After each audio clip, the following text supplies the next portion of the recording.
गजाननं भूतगणाधिसेवितं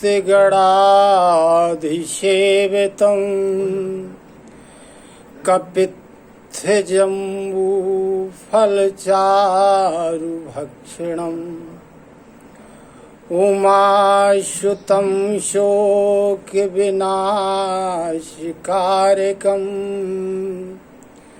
नमामि विघ्नेश्वर पादपंकजम्। भगवत कथा रस के रसिकजन एवं सत्संग के प्रेमी समस्त महान भावों को भगवत स्वरूप मानते हुए मेरा सादर प्रणाम। आज हम एक कहानी सुनते हैं। कहानी का शीर्षक है घुना हुआ बीज। इसमें एक किसान के पास अच्छा खेत है, समतल है, मिट्टी उसकी उपजाऊ है, वहाँ पानी का भी साधन है। समय समय पर किसान अच्छी जुताई करता है, उसमें पैसा खर्च करता है, परंतु फसल जैसी होना चाहिए वैसी हुई नहीं। पौधे या तो जमीन से बाहर निकले ही नहीं, और अगर निकले तो बेजान हुए, छोटे छोटे, उनमें फल ही नहीं लगे, फूल ही नहीं आए। किसान की आशाओं पर पानी फिर गया। उसने अपना कर्म निष्फल माना, लेकिन उसने सब कुछ किया, परंतु वह एक बहुत बड़ी बात भूल गया। उसने बीजों को नहीं परखा, बीजों को शोधा नहीं, उन पर ध्यान नहीं दिया। बीज जो उसकी खेती किसानी के मूल बिंदु थे और जिनके बिना मिट्टी, खाद, श्रम, जल सब व्यर्थ हो गए। बीज घुने हुए थे, परंतु इधर उसकी दृष्टि ही नहीं गई। संभवतः ऐसे किसानों का मिलना असंभव नहीं तो कठिन जरूर है, क्योंकि आज के युग में ऐसे किसान नहीं हैं। लेकिन यदि हम विचार करें तो यही कथा आज घर घर दोहराई जा रही है। प्रत्येक घर में यही हो रहा है, क्योंकि हमारी जीवन रूपी खेती का हमारा बीज है हमारी संतानें।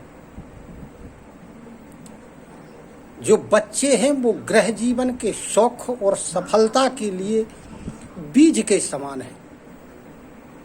हम बहुत खर्च करके बहू लाते हैं, उसे गहने कपड़ों से लाद देते हैं,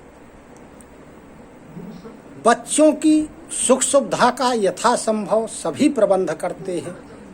प्रत्येक गृहस्थ उसे सुखी रखने के लिए ही नौकरी करता है, व्यापार करता है, या उद्योग करता है, या कोई अन्य कार्य करता है। फिर उसके बच्चे पैदा होते हैं। उन बच्चों के लिए प्रत्येक माता पिता करणीय अकरणीय हर तरह का यत्न करते हैं। उनके लिए भौतिक सुख सुविधाएं जुटाने में प्रत्येक गृहस्थ जमीन आसमान एक कर देता है। उनके खेल कूद, विनोद, उनकी इच्छाओं की पूर्ति के लिए सभी साधन गृहस्थ जुटाता है। उनको पढ़ाता है, लिखाता है, समय पर उनका विवाह करता है।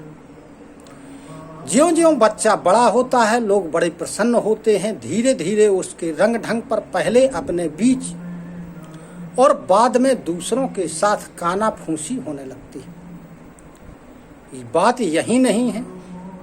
मुन्ना जो माँ बाप की आंखों का तारा था, जिसे गोद में लिए लिए माँ बैठकर रात बिता देती थी, जिसके लिए वे लोग प्राण न्यौछावर करने को तैयार रहते थे, अब वह घर से उदासीन हो गया है।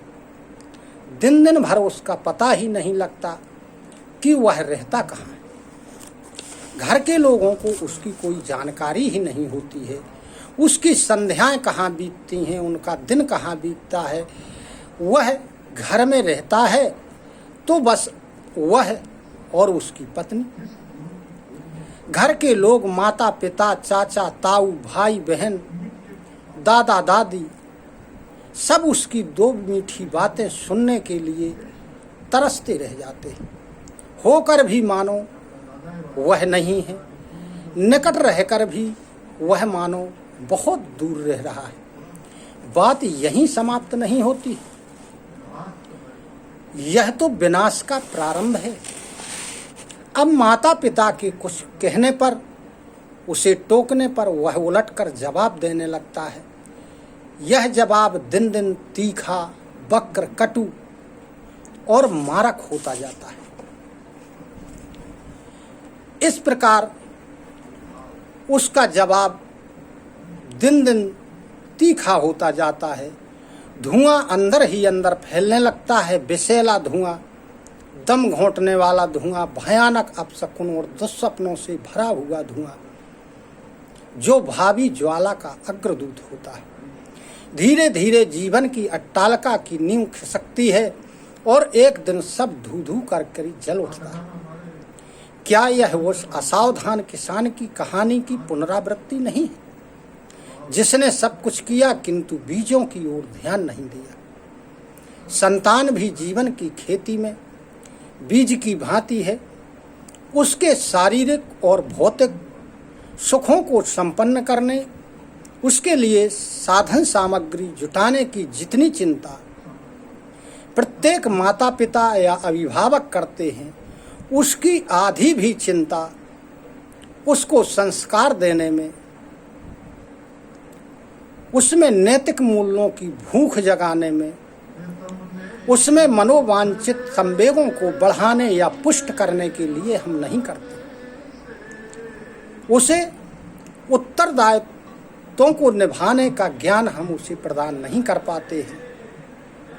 आज जब हमें चारों तरफ मोहाविष्ट करने वाली भूमिकाओं के बीच से प्रत्येक क्षण गुजरना पड़ रहा है, जब भोगोत्सुक नर नारियों की भीड़ हर चौराहे पर खड़ी होकर सीधे साधे पथकों का उपहास कर रही है, तब हमारी संतति के नैतिक संरक्षण और समृद्धि के लिए हमें अधिक सावधानी, अधिक प्रयत्न करना अति आवश्यक है।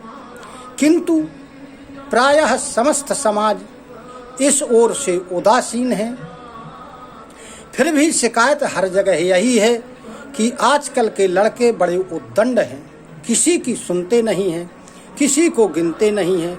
एक विस्फोट की अवस्था है जिसमें सब रचनात्मक शक्तियां कुंठित हो गई।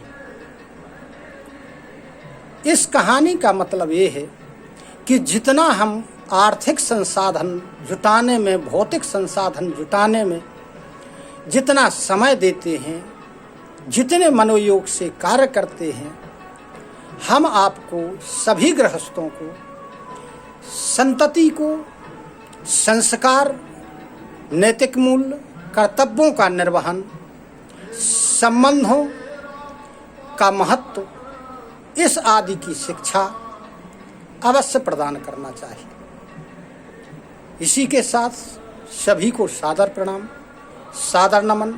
जय सिया राम, जय श्री कृष्ण। धन्यवाद।